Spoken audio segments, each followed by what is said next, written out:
Hello दोस्तों, कैसे हो आप सब। आई होप कि बढ़िया होगे। ये जो हमारी जनरल ऑर्गेनिक केमिस्ट्री की ये जो सीरीज चल रही है उसका ये 5वां लेक्चर रहेगा। पिछले लेक्चर में हमने हाइपर कॉन्जुगेशन के बारे में अच्छे से पढ़ाई की थी।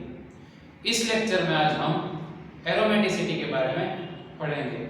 चलिए मेरे साथ हेडिंग लगा लीजिए।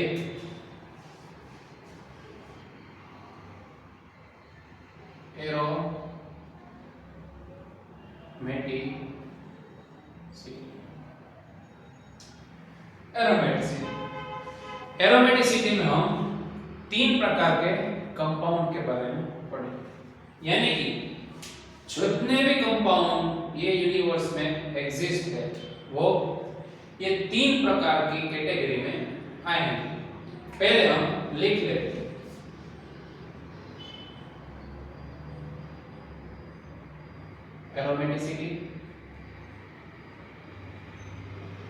एरोमेटिसिटी में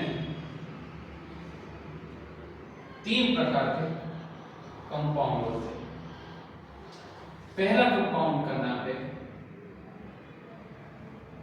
एरोमेटिक, यानी कि ऐसे कंपाउंड जो एरोमेटिक होते हैं, ऐसे कंपाउंड जो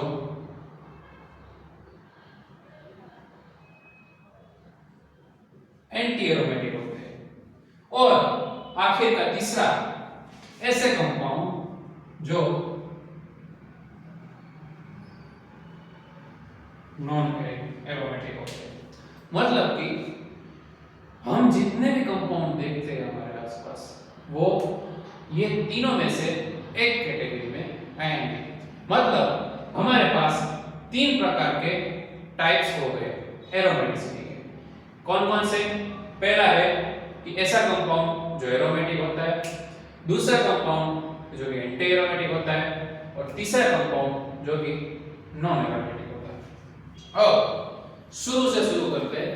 पहला है एरोमेटिक। इसकी क्या खासियत रही होगी, चलिए वन बाय वन देखते हैं कि भाई मैं कैसे बोल सकता हूं कि ये कंपाउंड है वो एरोमेटिक है। पहला तो वो कंपाउंड साइक्लिक होना चाहिए। क्या बोला मैंने? पहला कंपाउंड यानी कि वो साइक्लिक होना चाहिए। मतलब कि ऐसा कंपाउंड जो साइक्लिक फॉर्म में हो उसे हम बोल सकते हैं कि वो एरोमेटिक हो सकता है। कंप्लीटली नहीं बोल सकते वो एरोमेटिक है, लेकिन कुछ प्रतिशत बोल सकते हैं, यानी कि वो एरोमेटिक हो सकता है। दूसरा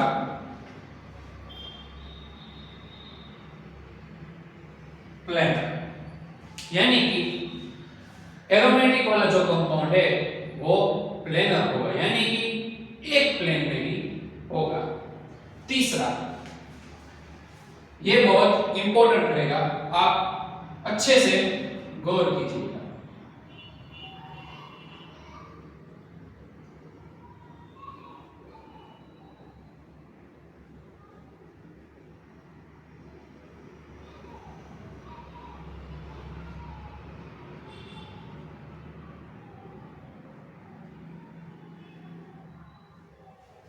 फॉलो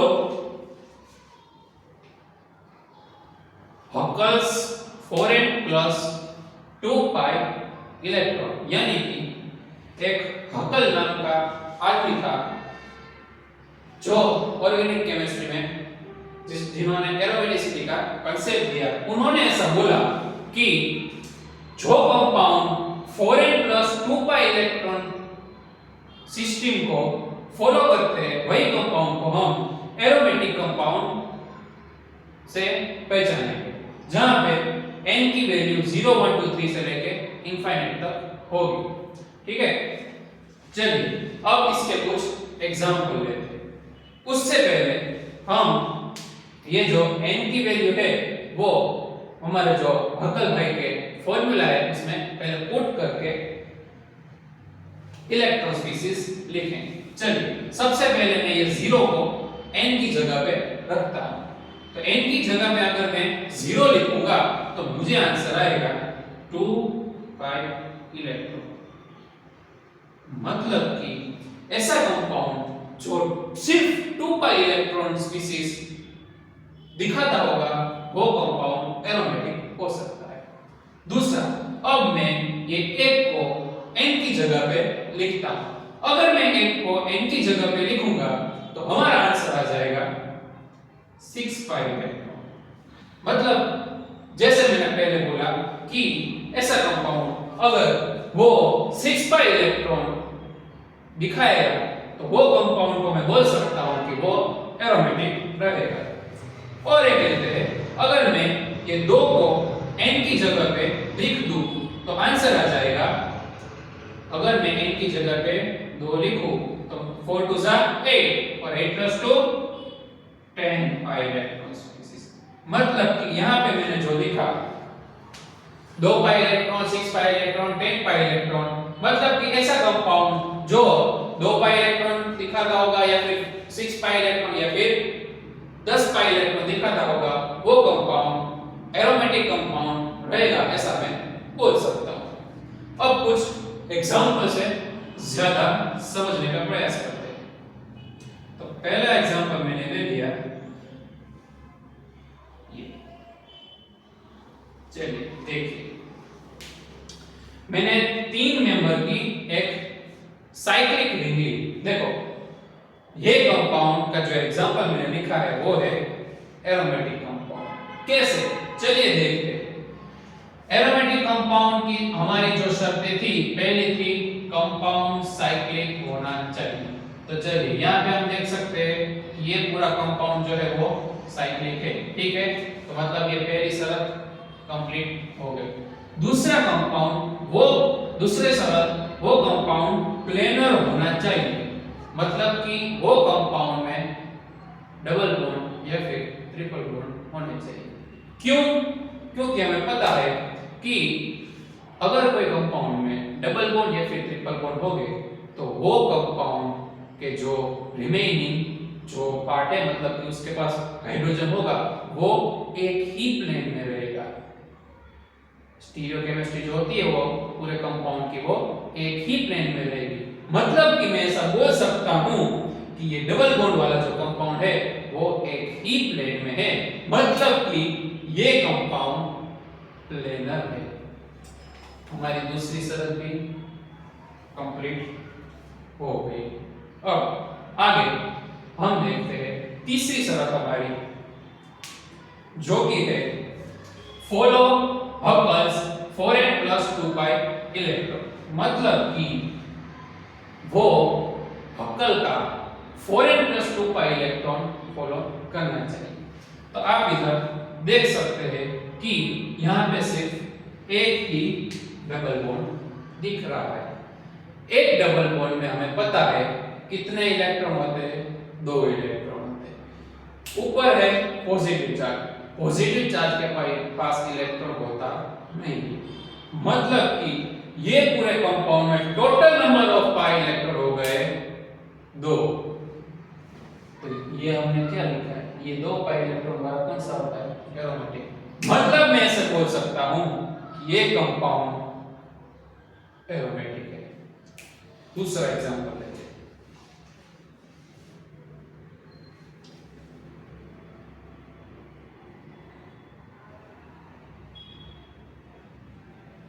ये दूसरा मैंने एग्जांपल लिया। उधर पहले हमने 3 मेंबर वाली रिंग ली थी, इधर हमने ली 1 2 3 4 और 5 मेंबर वाली रिंग, जो कि साइक्लिक है। चलिए 1 बाय 1 उसकी जो शर्तें है उसको देखते हैं। कंपाउंड क्या होना चाहिए, साइक्लिक होना चाहिए। आप देख सकते हैं ये पूरा कंपाउंड के साथ साइक्लिक है। कंपाउंड है वो प्लेनर होना चाहिए। प्लेनर मतलब डबल बॉन्ड या फिर ट्रिपल बॉन्ड उसमें होने चाहिए, ताकि वो कंपाउंड एक ही प्लेन में रह सके। हम देख सकते हैं कि यहाँ पे एक पाई बॉन्ड और ये दूसरा पाई बॉन्ड, मतलब 2 पाई बॉन्ड है। तो ये कंपाउंड जो है वो एक ही प्लेन में होगा, मतलब ये दूसरी शर्त भी कंप्लीट हो गई। तीसरी शर्त हमारी थी हबल्स के 4n + 2 pi इलेक्ट्रॉन फॉलो करता होना चाहिए। तो 4n + 2 pi इलेक्ट्रॉन में इधर हमने कुछ एग्जांपल लिखे थे, 2 pi इलेक्ट्रॉन, 6 pi इलेक्ट्रॉन और 10 pi इलेक्ट्रॉन। सबसे पहले हम इसमें pi इलेक्ट्रॉन देखते हैं, 1 और 2। 2 pi इलेक्ट्रॉन है, मतलब उसके सॉरी दो डबल बॉन्ड है मतलब उसके पास 4 पाई इलेक्ट्रॉन रहेंगे। और ऊपर क्या है ये नेगेटिव चार्ज। हमें पता है कि नेगेटिव चार्ज है वो 2 इलेक्ट्रॉन को रिप्रेजेंट करता है, मतलब ये दोनों के 4 और ये नेगेटिव चार्ज का 2, 4 + 2 यानी कि 6 पाई इलेक्ट्रॉन की स्पीशीज बन गई। और 6 पाई इलेक्ट्रॉन तो हमारे एरोमेटिक वाले में ही आता है, मतलब ये भी एरोमेटिक कंपाउंड है।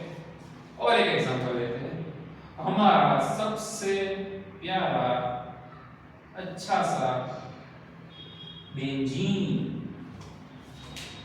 ये है हमारी बेंजीन रिंग। बेंजीन रिंग में हमें पता है बेंजीन रिंग में कितने पाई बॉन्ड होते हैं, 3 पाई बॉन्ड होते हैं। 3 पाई बॉन्ड के टोटल इलेक्ट्रॉन हमारे पास आ जाते हैं 2 + 2 + 2 यानी कि 6 पाई इलेक्ट्रॉन सिस्टम, जो कि हकल रूल को फॉलो करता है। तो ये हमने देखा एरोमेटिक कंपाउंड के बारे में। अब हम देखेंगे एंटी एरोमेटिक कंपाउंड। चलिए लिखते हैं एंटी एरोमेटिक कंपाउंड की कुछ शर्तें। तो इसके जैसे ही आएगी तो भाई कंपाउंड जो है वो साइक्लिक होना चाहिए, ठीक है। कंपाउंड है वो प्लेनर होना चाहिए, वो भी ठीक है, लेकिन जो चेंज आएगा वो इधर आएगा।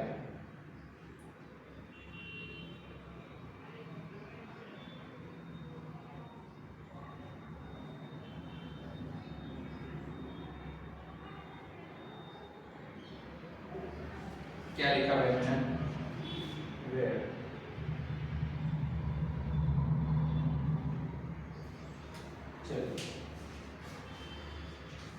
आप देख सकते हैं 3 शर्तें मैंने लिखी। अगर ये 3 शर्तें कोई कंपाउंड फॉलो करता है तो मैं ऐसा बोल सकता हूं कि ये कंपाउंड एंटी एरोमेटिक रहेगा।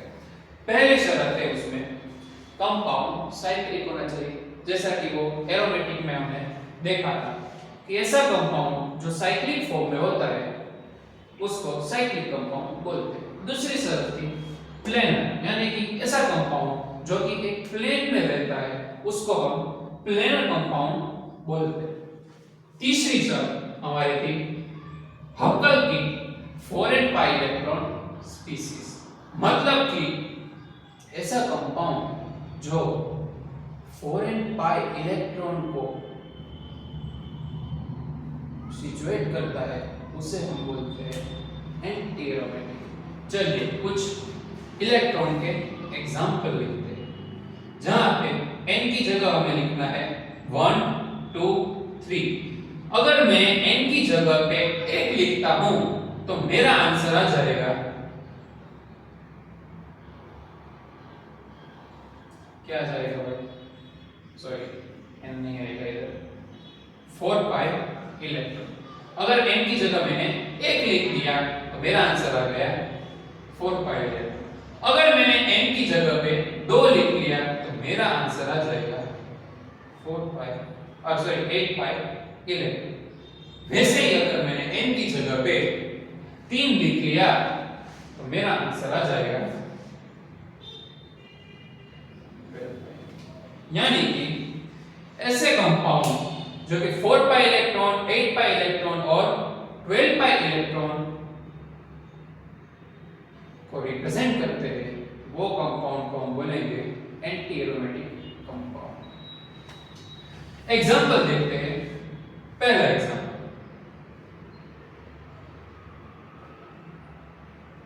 चलिए सबसे पहले हमने ले ली 3 मेंबर वाली साइक्लिक रिंग जिसके ऊपर नेगेटिव चार्ज डीलोकलाइज है, ठीक है। चलिए इसमें ये जो शर्तें थी वो अप्लाई करते हैं। पहली शर्त थी हमारी कि कंपाउंड साइक्लिक होना चाहिए। क्या होगा? कंपाउंड साइक्लिक मतलब साइक्लिक फॉर्म में होना चाहिए। तो इधर आप देख सकते हैं कि हमारा कंपाउंड जो है वो साइक्लिक फॉर्म में है। दूसरी शर्त थी कि कंपाउंड जो है वो प्लेनर होना चाहिए, मतलब कि वो कंपाउंड है वो एक प्लेन में रहना चाहिए। तो चलिए उसको हम कैसे मालूम करते हैं, डबल बॉन्ड या फिर ट्रिपल बॉन्ड से। तो इस पे डबल बॉन्ड ऑलरेडी है, मतलब कि ये कंपाउंड है वो टू लाइनर तो है। और जो हमारी तीसरी शर्त थी जहां पे डिफरेंस आ रहा था वो थी हमारी follow Huckel's 4 and pi electron species, मतलब 4 and pi इलेक्ट्रॉन स्पीशीज अगर फॉलो करता है तो देखते हैं 4 and pi इलेक्ट्रॉन में कौन कौन से आ रहे थे। एग्जांपल 4 pi इलेक्ट्रॉन अगर वो दिखाता है या 8 pi इलेक्ट्रॉन या फिर 12 pi इलेक्ट्रॉन। चलिए हमारे कंपाउंड में देख यहां पे एक डबल बॉन्ड है, मतलब उसके पास 2 pi इलेक्ट्रॉन रहे और ये ऊपर है नेगेटिव चार्ज। हमें पता है कि नेगेटिव चार्ज जो होता है वो 2 इलेक्ट्रॉन को रिप्रेजेंट करता है, तो ये 2 और ये 2 हो गए 4 इलेक्ट्रॉन, मतलब ये भी फॉलो उसने कर दिया। मतलब कि ये जो हमारा कंपाउंड है वो एंटी एरोमेटिक है। दूसरा एग्जांपल लेते हैं।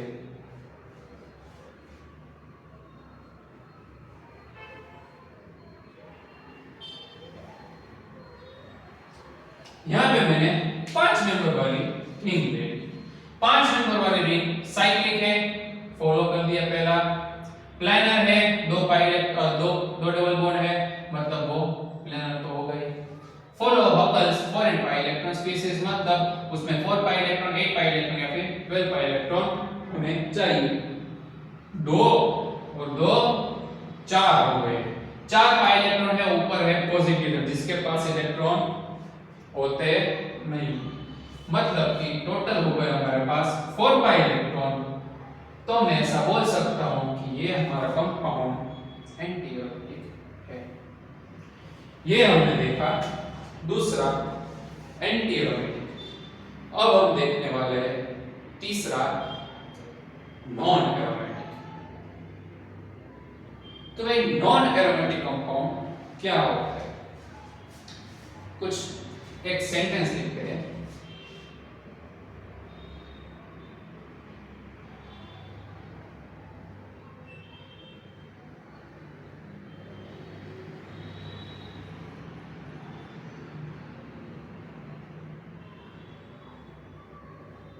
क्या लिखा मैंने पे, all acyclic compounds are non aromatic.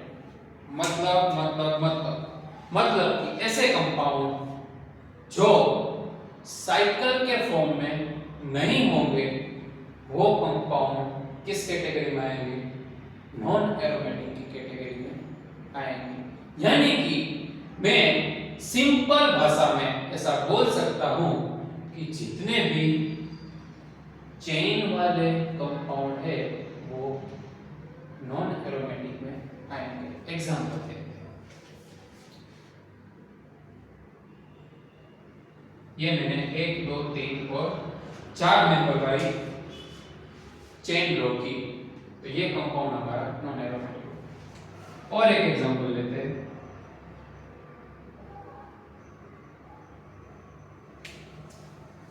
एक 2 3 4 5 और 6 मेंबर वाली मैंने ली चेन, तो ये हमारा हो जाएगा नॉन एरोमेटिक कंपाउंड।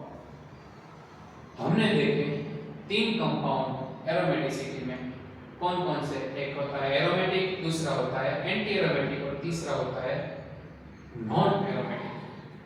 ठीक है, समझ में आ गया। अब इससे आगे हम देखेंगे कि ये जो नॉन एरोमेटिक कंपाउंड है ना, उसको अच्छे से फाइंड करने के लिए उसकी कुछ शर्तें हैं, तो वो शर्तों के बारे में हम पहले पढ़ाई कर लेते हैं। चलिए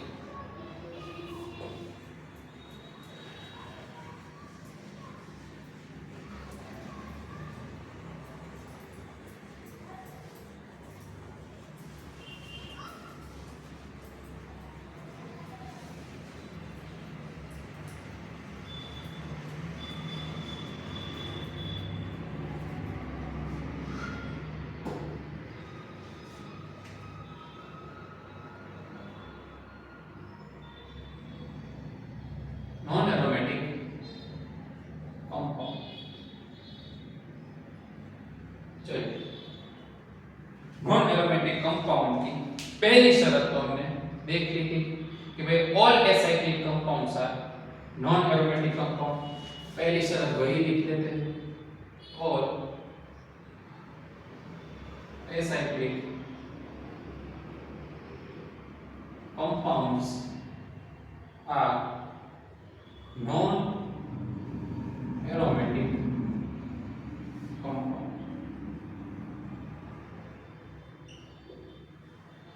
कि भाई जितने भी एसाइक्लिक कंपाउंड होंगे वो इस कैटेगरी में आएंगे। शर्त नंबर 2,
क्या लिखा भाई? if compound are cyclic but if it contain odd electron or free radical species, क्या बोला भाई? free radical species, then that compound is non aromatic। मतलब कि भाई अगर उसको मैं आसान भाषा में बोलूं, ऐसा कंपाउंड जो साइक्लिक तो है लेकिन उसके ऊपर सिंगल इलेक्ट्रॉन, मतलब जिसको हम बोलते हैं फ्री रेडिकल स्पीशीज, अगर उसके ऊपर फ्री रेडिकल यानी कि सिंगल इलेक्ट्रॉन वाली कोई स्पीशीज है तो वो कंपाउंड को हम बोलेंगे नॉन एरोमेटिक कंपाउंड। एग्जांपल देखते हैं।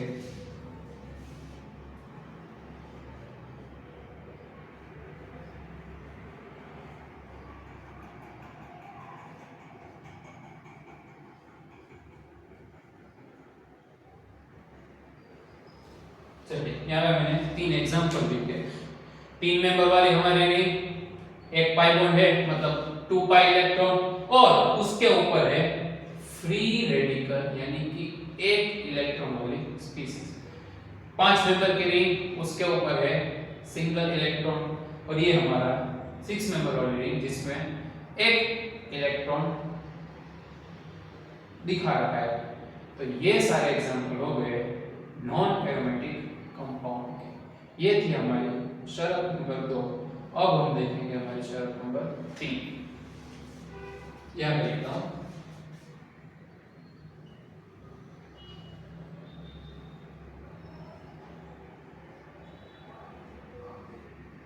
if compound possess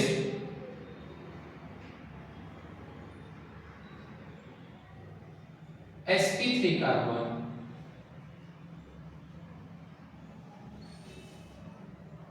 then this compound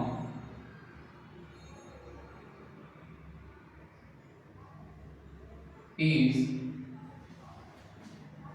non aromatic. मतलब कि भाई ऐसा कंपाउंड जो sp3 कार्बन से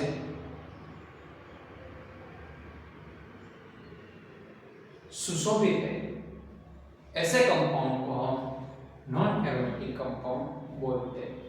एग्जांपल लेते हैं। सबसे पहले 3 मेंबर वाली रिंग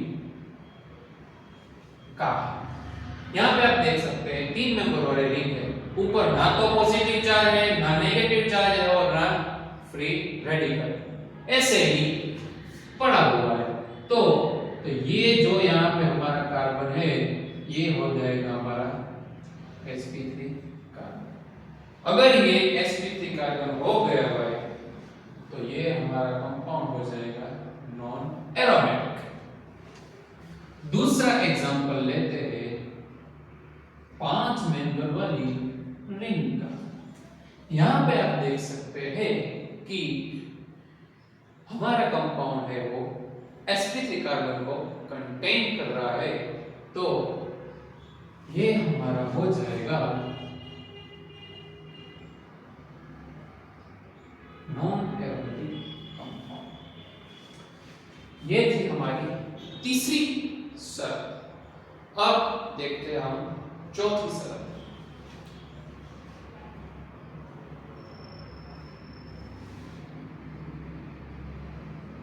If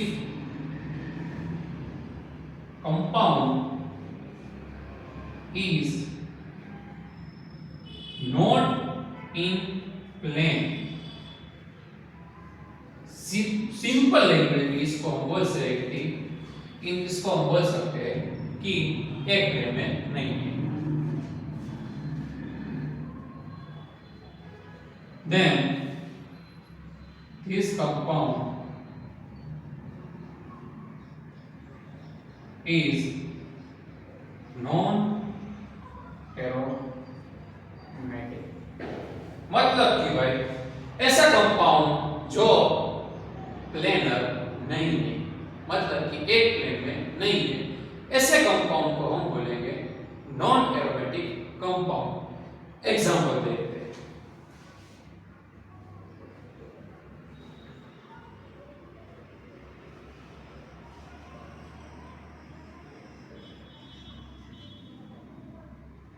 ये हमने ले ली 8 मेंबर वाली रिंग, जहां पे 1 2 3 और 4 डबल बॉन्ड है और 8 पाई इलेक्ट्रॉन है।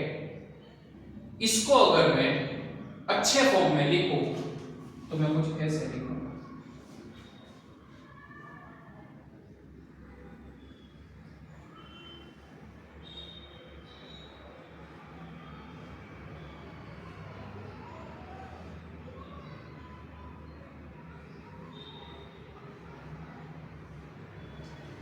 देखिए, आप देख सकते हैं यही है स्ट्रक्चर, लेकिन इसको मैंने थोड़े से 3D फॉर्म में लिख दिया है। तो ये हमारा कंपाउंड हो जाएगा नॉन एरोमेटिक। क्यों?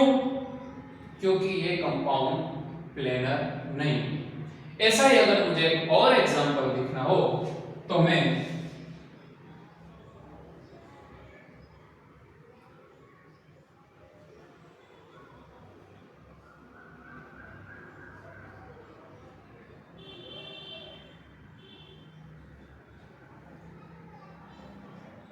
ऐसे लिख सकता हूं।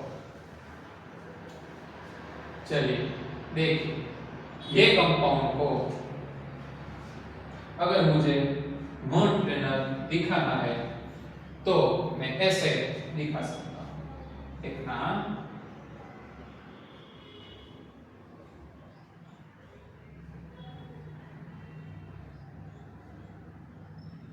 इस स्ट्रक्चर को मैंने नीचे ड्रॉ किया है, लेकिन आप देख सकते हैं कि यहाँ पे हमारा sp3 कार्बन है। वहां पे अगर sp3 कार्बन होगा तो वहां पे हाइड्रोजन भी होगा। तो यहाँ पे मैं हाइड्रोजन को रिप्रेजेंट करता हूँ। अब आपको ऐसा क्वेश्चन होगा कि सर हाइड्रोजन तो भले ना वहां पे हो, लेकिन वो नॉन प्लेनर कैसे होगा? तो आप देख सकते हैं कि यहाँ पे 2 हाइड्रोजन एक दूसरे के बहुत ही नजीक है। अगर वो 2 हाइड्रोजन एक दूसरे के अगर नजीक है तो उसके बीच में रिपल्सन होने की संभावना बहुत ज्यादा बढ़ जाती है। रिपल्सन होने के कारण ये पूरा स्ट्रक्चर है वो आउट ऑफ प्लेन हो जाएगा, और अगर स्ट्रक्चर ये आउट ऑफ प्लेन हो गया तो वो किस कैटेगरी में आएगा? नॉन एरोमेटिक कंपाउंड की कैटेगरी में ये आ जाएगा। तो ये हमने मोटी मोटी 4 शर्तें देखी जो नॉन एरोमेटिक कंपाउंड को रिप्रेजेंट करती है। इससे आगे छोटा सा कंसेप्ट है, वो मैं आपको कहूंगा, जो कि है एन्युलिन के बारे में, कि भाई एन्युलिन किसको बोलते हैं।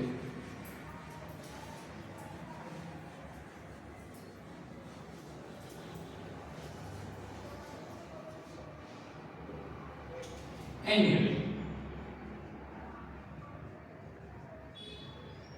आपको सिंपल फॉर्मूला याद रखना है कि हमें पता है कि ऑर्गेनिक कंपाउंड जो है वो कार्बन और हाइड्रोजन से बने हुए होते हैं।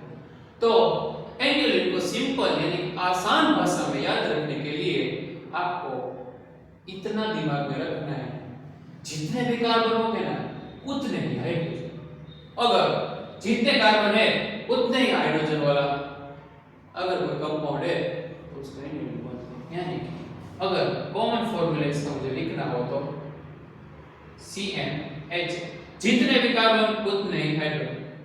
कुछ भी नंबर लिख सकते हो, कार्बन 18 तो हाइड्रोजन 18, कार्बन 16 तो हाइड्रोजन 18, सॉरी हाइड्रोजन 16, कार्बन 12 तो हाइड्रोजन भी 12। मतलब कि ऐसे कंपाउंड जिसमें कार्बन और हाइड्रोजन की संख्या सेम होती है उसको हम बोलते हैं एन्युलिन। आई होप कि आपको समझ में आ गया होगा। आगे दो प्रकार के और कंपाउंड है, मतलब ये जो एरोमेटिक और नॉन एरोमेटिक और एंटी एरोमेटिक में हमने देखा था ना, आपकी नॉलेज के लिए, एक होते हैं होमो एरोमेटिक कंपाउंड और दूसरे होते हैं क्वासी एरोमेटिक कंपाउंड। चलिए उसके बारे में देखते हैं। होमो एरोमेटिक कंपाउंड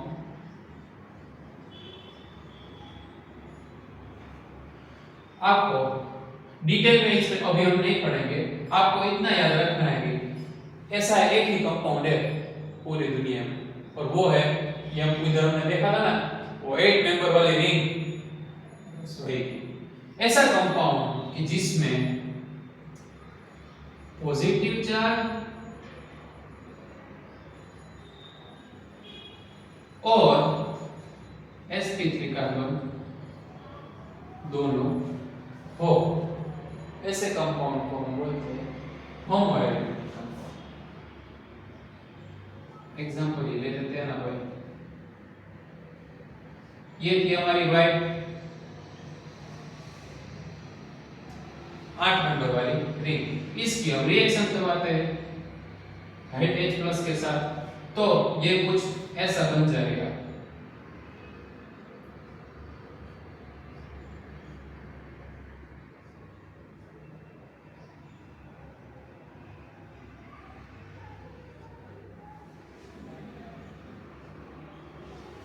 देखो 8 मेंबर वाली रिंग की हमने H+ के साथ रिएक्शन करवाई, तो ये वाला जो बॉन्ड था वो ब्रेक हो गया और इधर क्या जनरेट हुआ, sp3 कार्बन।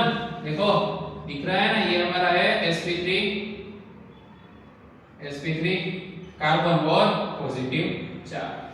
तो ये हो गई और होमो एरोमेटिक कंपाउंड के बारे में। और एक आ रहा है क्वाजी एरोमेटिक। क्या बोला भाई? Quasi aromatic. क्वाजी एरोमेटिक किसको बोलते हैं? ऐसे कंपाउंड जो आयोनिक फॉर्म में होते हैं उसको बोलते हैं quasi aromatic compound which are contained